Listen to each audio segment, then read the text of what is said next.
Good morning, this is Matt Walsh with your Minute with the Mayor for Monday, May 11th. Some bits and pieces today. Over the weekend, Pottawatomie County Public Health reported 4 new COVID cases. To date, the total number of Pottawatomie County cases is 84.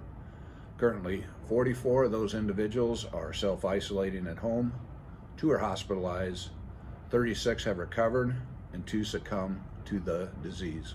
There are 50 inpatient beds available in Council Bluffs hospitals, 12 adult ICU beds, and 38 ventilators, so plenty of medical capacity. A couple questions that people have called and asked me. One is, with more and more COVID-confirmed positive diagnosis in our community, I need to know if I was in direct contact with somebody who is sick.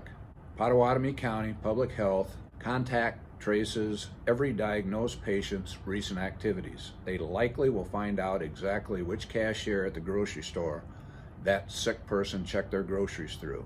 Contact tracing is an activity that our local health department has a great degree of expertise because over the years they have regularly performed contact tracing activities for many unrelated diseases like hepatitis or tuberculosis, or when trying to track down a particular restaurant that has played a role in the spread of a foodborne illness. If you have been in direct contact with a known COVID patient, you will be alerted by Pottawatomie County Public Health. Another question is, I know that older people and people with underlying health conditions are more susceptible to having a bad reaction to COVID. But how do I know if I have an underlying health condition? If your physician has described for you a daily medication that you are supposed to regularly take on an extended basis, then you have an underlying health condition. Additionally, if you are like me or like the 30 to 40% of the rest of our overweight population in the United States, then you are likely considered obese. Obesity is certainly an underlying health condition. Speaking for myself, I think that it's time to reevaluate my diet and my exercise plan for both my immediate health considerations and for my long-term health. Channel 7 News reported that the top 3 professions who were most adversely affected by mandated business closures were number 1, food service, number 2, healthcare, and number 3, retail. Healthcare workers seem counterintuitive in that we are facing a healthcare issue. But we must remember that many hospitals were forced to discontinue their elective procedures and dentist offices were forced to close. Many of those employees in these respective areas were furloughed. Yesterday was Mother's Day. I hope that most mothers were the recipients of special treatment.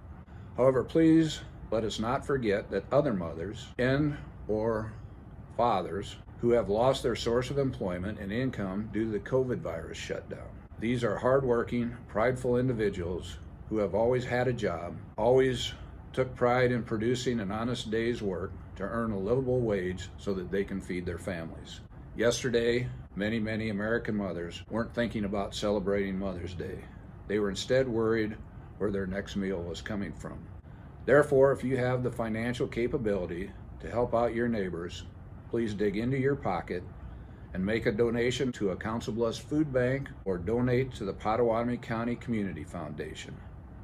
Do it in the name of your mother and honor her for all those sacrifices that she made on your behalf. On a final note, this is National Police Week.